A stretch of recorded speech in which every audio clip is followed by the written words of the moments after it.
Hello, Sana. I told you to go. 통화는 가름. 헐.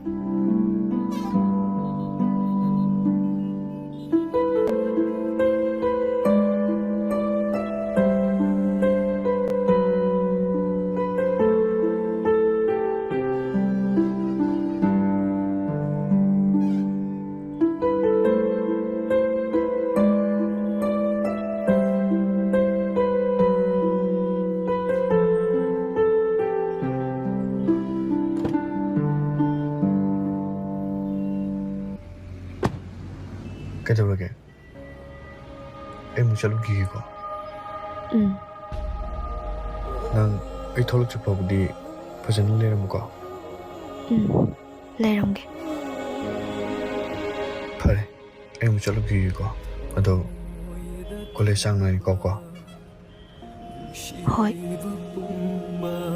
그래 무절 기기고 Nushi